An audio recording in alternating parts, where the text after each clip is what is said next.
ready for 5th grade. It sounds so big. It's like the last year of middle school or elementary. Gosh, not middle school. It's the last year of elementary. I guess technically, I don't know. When I was a child, what was it like for you? 6th grade was still elementary, and then 7th grade was middle school, or junior high is what they called it. Now it's 5th grade. And even some places 5th grade is middle school, which is, I don't know if I could handle that. My middle child, not middle, she's one of the middle.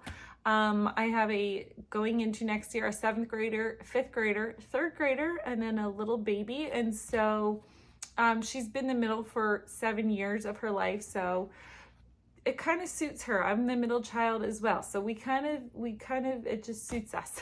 So I'm going to be sharing what she's going to be, what her independent subjects are for next year. This is not going to include science or history or Bible. We do those all together as a family.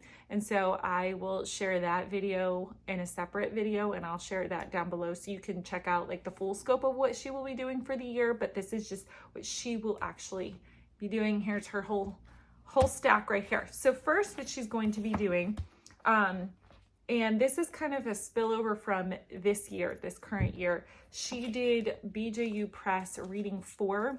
This is quite a big book. She started the beginning of the year using this, but I don't know. It kind of just wasn't a good fit at the time. And since it wasn't like a main thing, it wasn't like I said, okay, you don't have to do math anymore, or you don't have to do grammar at all anymore. Like, she did a lot of reading on her own.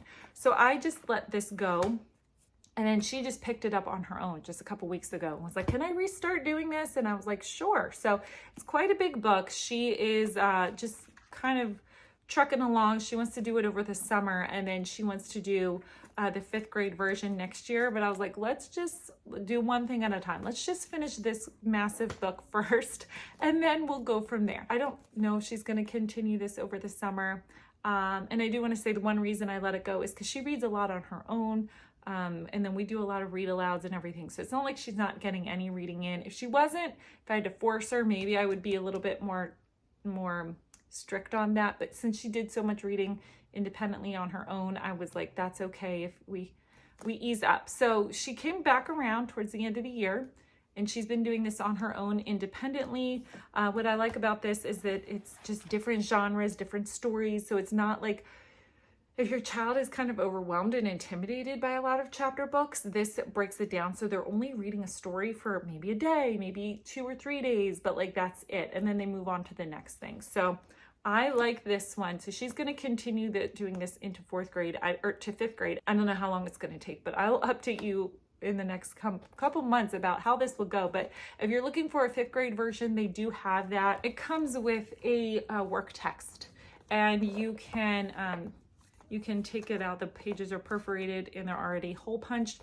She's keeping them in the book. So this is more than just like reading comprehension. It's going to show literature, like how to, characters and plots. And it does have the reading comprehension in it, but it's going to have similes and metaphors. And so it's more than just regurgitating what you learn. Is kind of pulling out critical thinking, and there's comparing 2 different pieces of literature. So they'll read one story, and then they'll read one story that seemingly is not related at all, and then they'll tie them together in this work text. So it's pretty good. I really like it. I think it does a good job. And she's doing this very independently, and I just check the work. So she will be continuing this. I think it's a really good fit for her. And then next she will be continuing, this is no particular order, I'm just going with the stack I have. She will be doing typing 2 from The Good and the Beautiful. Right now she is doing typing 1. So she will be doing typing 2. There's about 80 lessons or so. This one has 69 lessons. Typing 1 had 80 lessons. And then she will do The Good and the Beautiful Handwriting Level 6. This one has 100 pages. So neither are to be done every single day. You can kind of, what we do is we kind of, one day handwriting, one day typing type of thing. Next, she will be doing spelling from BJU Spelling 6. Now this year is doing spelling 4 with BJU, but it's quite easy for her. She's a very good speller, and she wanted more of a challenge. So level 6 is the highest it goes. So she's going to do level 6, and I think it'll be good for her. For English, she will be doing BJU level 5. She has done BJU since 3rd grade. She did it at Christian school when she went for 3rd grade, and then this year 4th grade, and then we will continue it into 5th grade. She really likes it, really enjoys it. So this will include grammar and writing all in one. And for BJU Press, all of their I believe every single course that they offer it as an online option. She's not going to be doing the online option where she will be, you know, there's a teacher and there's grades and all of that online. She will just be doing this independently. We will work on this together. So there's a grammar portion, and she does the grammar portion mostly independently if she has questions and things like that. I will obviously like walk alongside her, and we will explain it, and we'll work on it that way. But for the most part, she's independent. And then the writing portion, I will have the teacher's guide that goes along with it, and we will do all of the writing prompts and the essays and all the writing aspect of that. We will do that together. So that will be more hands-on for me. But for the most part, most of her stuff is going to be pretty independent. And then next, she will be doing Worldy Wise level 5. This one's quite a bit thicker. She's doing level 3 this year for Worldy Wise, and the only reason she is doing it was because I was going to homeschool her in 3rd grade, and I had already bought all of her curriculum, including Worldy Wise level 3. And she ended up going to school that year. And so when I brought her back home for 4th grade, I was like, do you want to just do this Worldy Wise level 3? And she said yes, and she's liked it. In level 3, there's only 15 lessons. Level 4 and above, there's 20 lessons. So you could do 1 lesson a week, and it would last like less than half of the school year. But again, we don't do this I don't have my daughters do this every single day, and it kind of makes it last a little bit longer, almost the entire school year. So she will be doing Worldy Wise. This is just a vocabulary book. It's been around for years, and it's just different exercises. At the end of every lesson, they have to read an article. It's usually an article. And then they have review questions that comprehension questions, yes, but they have to figure out how to incorporate their vocabulary words into their answer. So they may have the right answer, but how are they going to use a vocabulary word to get to that answer? So it makes their brains work. They like it. I think it's just fine, but they enjoy doing it, her and my older daughter. Then next we are going to have a couple new things. So she is actually going to be, well, this isn't new, but I got this a while ago from christianbook.com and I forgot to give it to her.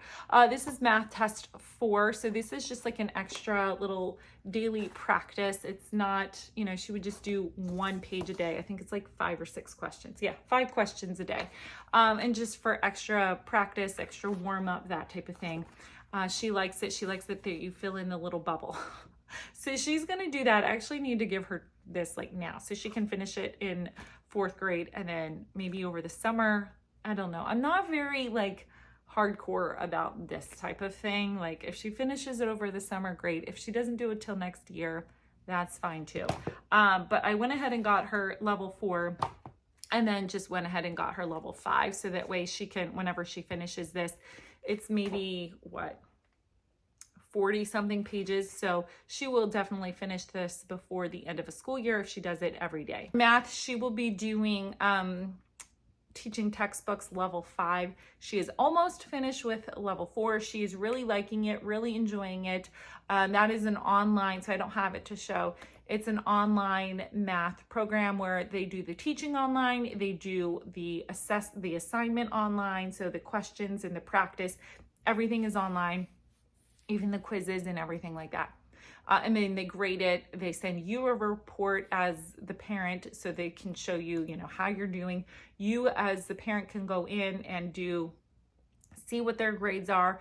If they made a mistake and they, put down the wrong answer, you can actually delete the question so that it gives them a chance to do it over. You can, if they didn't score well and they got a couple things wrong, you can go back in and again, delete those questions and have them do them over so that they can make sure that they get all of the answers correct. If they get the answer wrong and they're not sure exactly how that worked and you're not really sure either, there's always a watch the solution and it shows how they got the answer. So there's just so many elements of it that she likes. And in her level 4, I don't know if they have it in level 5, but in level 4, they have bonus rounds, and it's like 2 minutes or something like that. And they give them a bunch of either addition and subtraction problems or multiplication problems, and it just helps drill those in.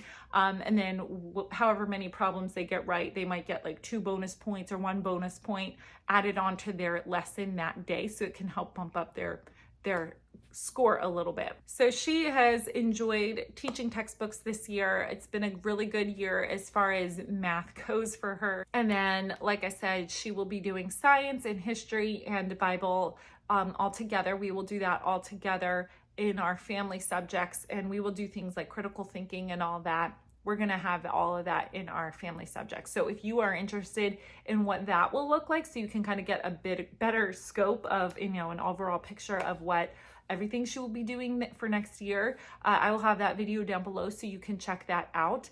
And if you want to subscribe so that you can see more homeschool content and curriculum flip throughs and reviews and things like that, I'd love for you to subscribe to my channel. Give this video a thumbs up if you did like it and thought it was helpful. And I'll see you soon. Bye guys.